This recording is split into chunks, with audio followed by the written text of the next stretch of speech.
adds to 11. So numerology and astrology wise, it's a really, really powerful year. So just today is an amazing day. A lot of people have been looking forward to it. So in numerology, the number 11 is an awakening number. It is an energetic portal signifying heightened consciousness, awareness, and opens a path to major spiritual growth and ascension. So we are actually experiencing a portal right now today where we can all ascend to a higher level of consciousness. Expect major energy shifts on these days. November 10th, which was yesterday, November 11th, today, November 19th, November 28th, November 29th.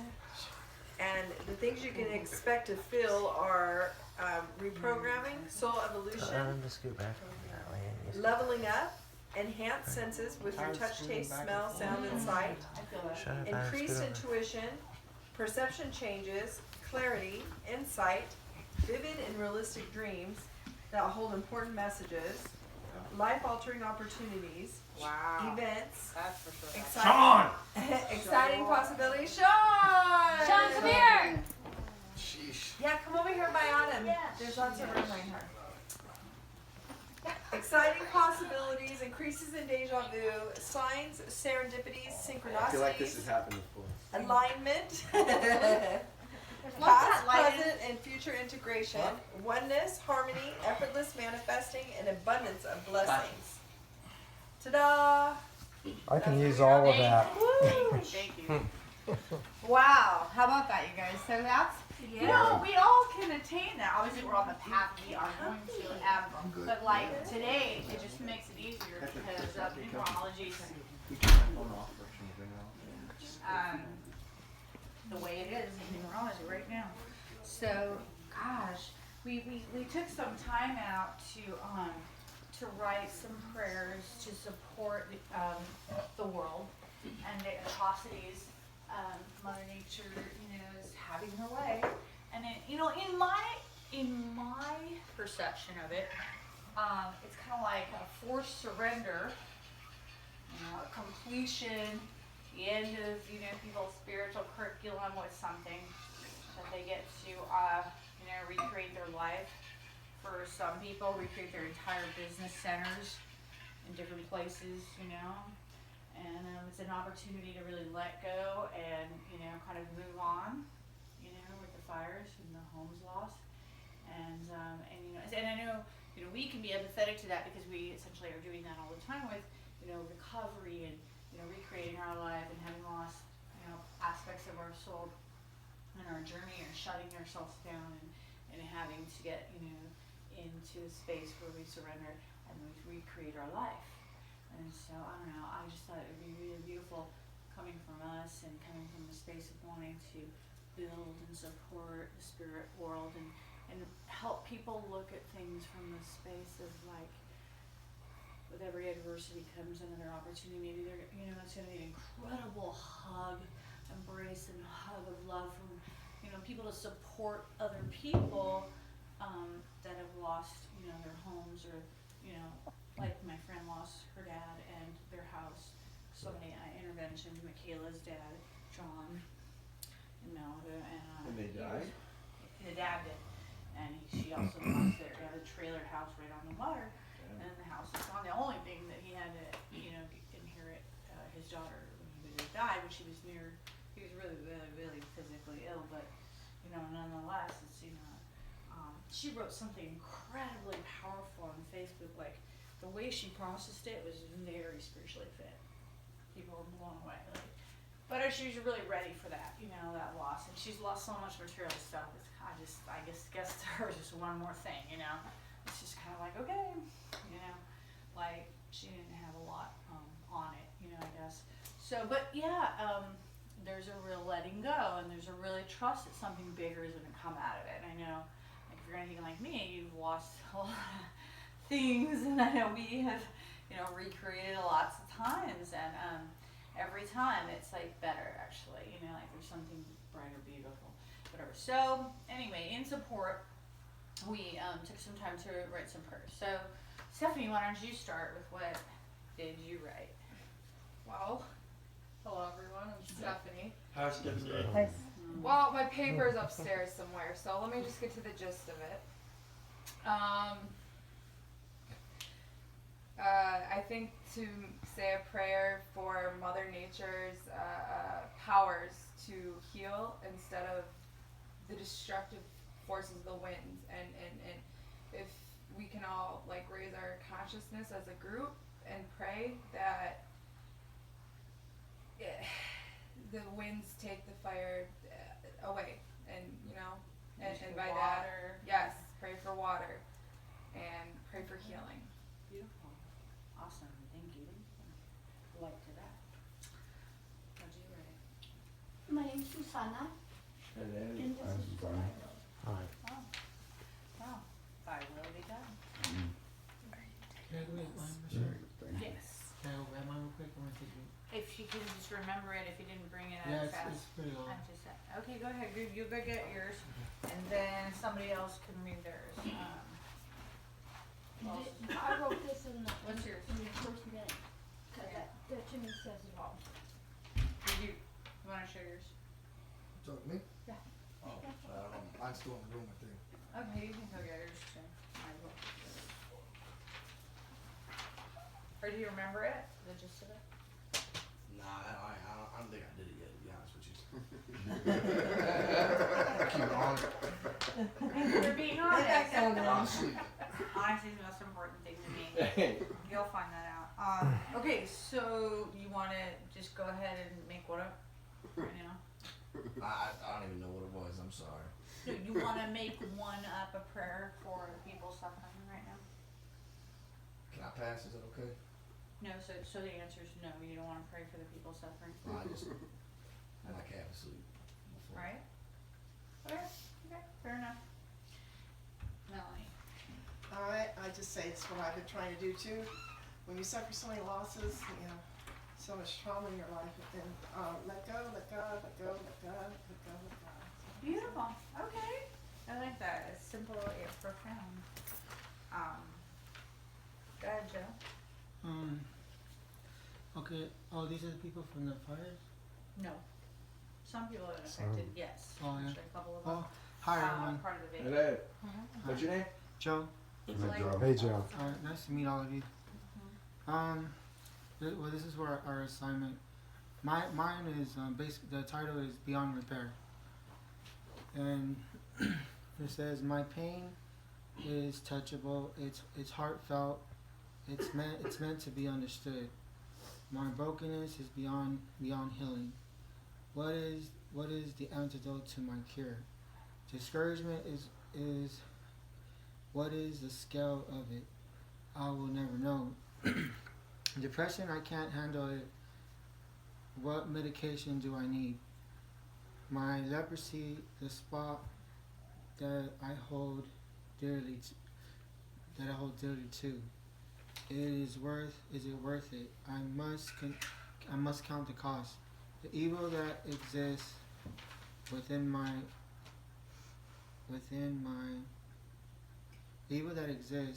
me, I have to learn to let it go.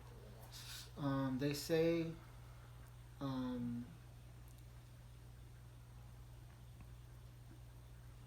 they say promises are meant to be broken, so don't be quick to make them.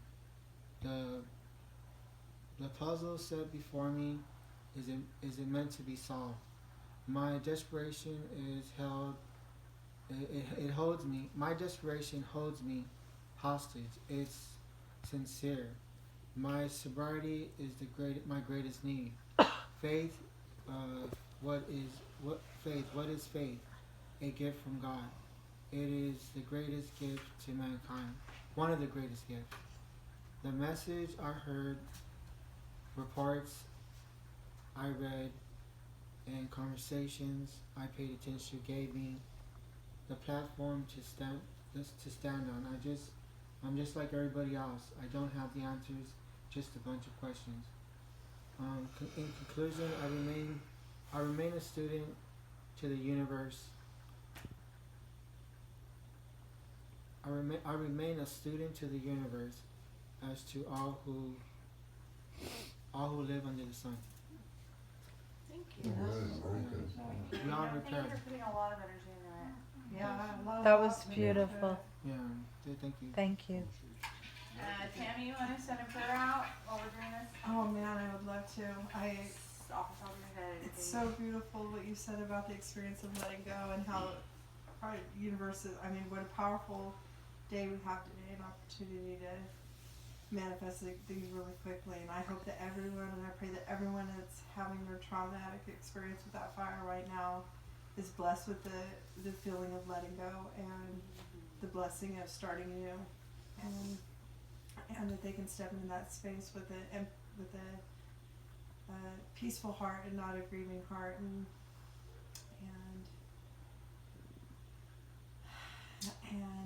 that's my prayer for them. Just peace of heart, peace of mind. Hey, Tad, anything you want to share?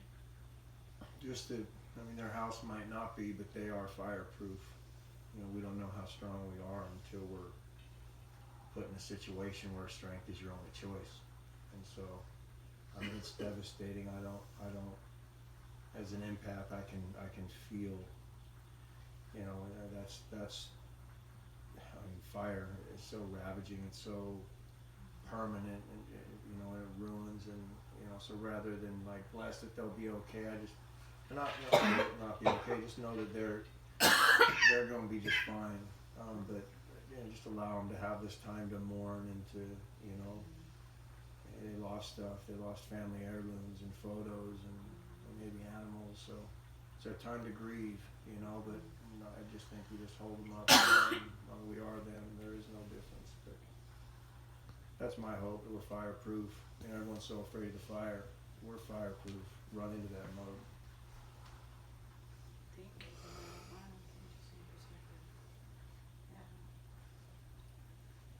Elizabeth, can you hear you on it? Yes, I pray for peace in the hearts of every single person and family that is affected by this devastating fire in California. I pray for strength and courage for the first responders. I pray for community to show up for one another, because to care for another human being is the greatest form of love that we can demonstrate towards one another. Well Thanks. said. Amen. So Elizabeth's home is in Topanga Canyon. She was on vacated. I'm glad she's here with us. I'm glad that, you know, she could be in this space. I'm honored, you know, to be a part of the solution for you. Yeah. Anybody else want to, Matt? Just send them some prayer out. You know, they say if you bring prayer together, all together, like we're gonna meditate, yeah, and that's about listening and feeling into and clearing. But prayer and meditation kind of go hand in hand, right? So I've never really done this because this is kind of a tragic time. So we want to just send something out from your heart. So what do you want to say? Oh, Dark Lord. No, actually, my brother was evacuated as well. Yeah. So I'm not going to do the hellfire.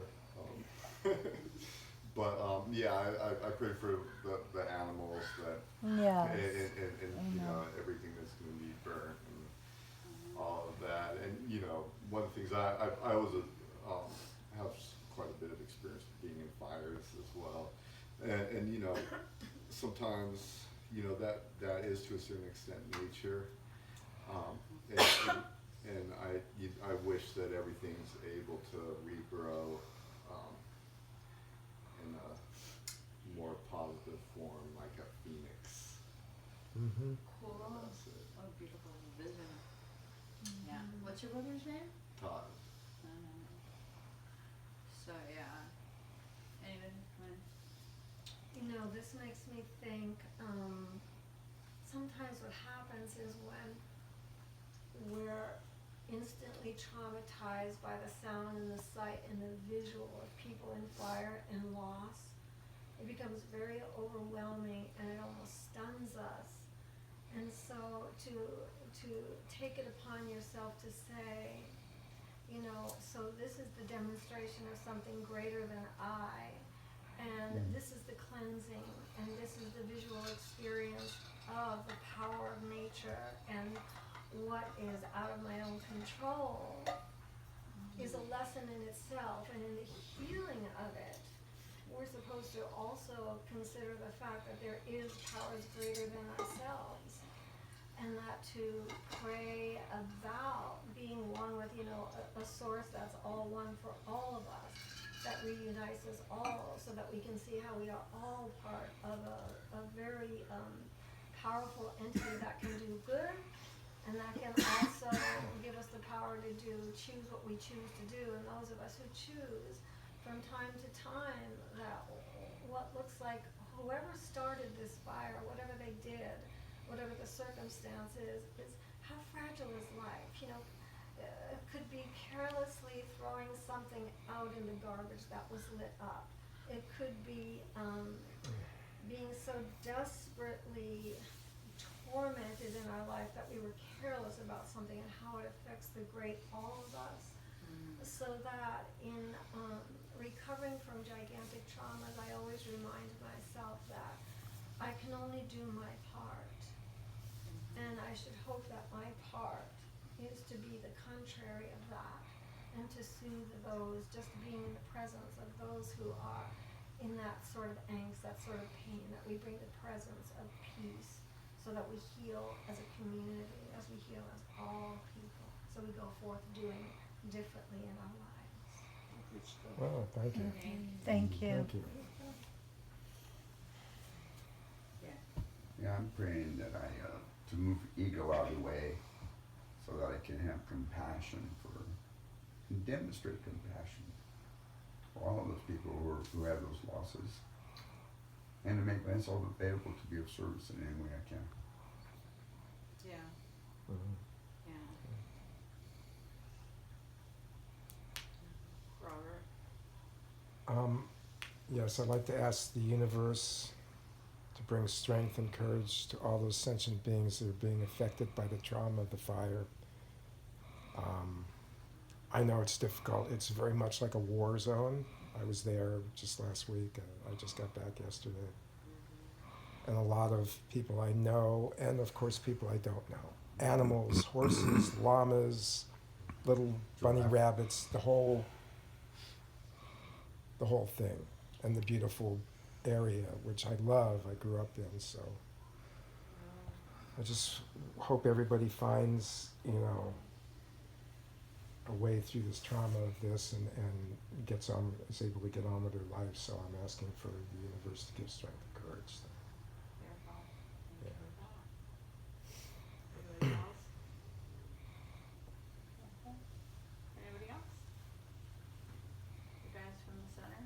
Anything you want to add to that?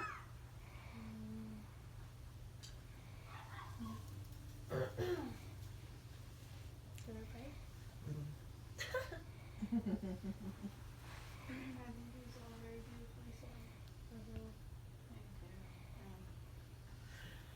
Okay, so collectively we've all shared something that is being logged into the universe and sent over there, and God willing strengthens the energy field, because the more positive things that are shared and said, and the more loving and caring, and being able to hold space for people who need to grieve or work their process, however they need to work their process, that we can be there, that we can be, and it's interesting because with politics having created so much separation most recently in the world, I find it interesting, something Mother Nature steps in and brings a lot of people together like this, because when these kind of things, it definitely brings people together.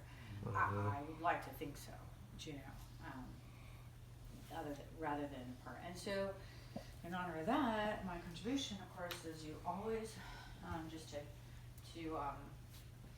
help make that happen here right now. So can you stop? Mhm.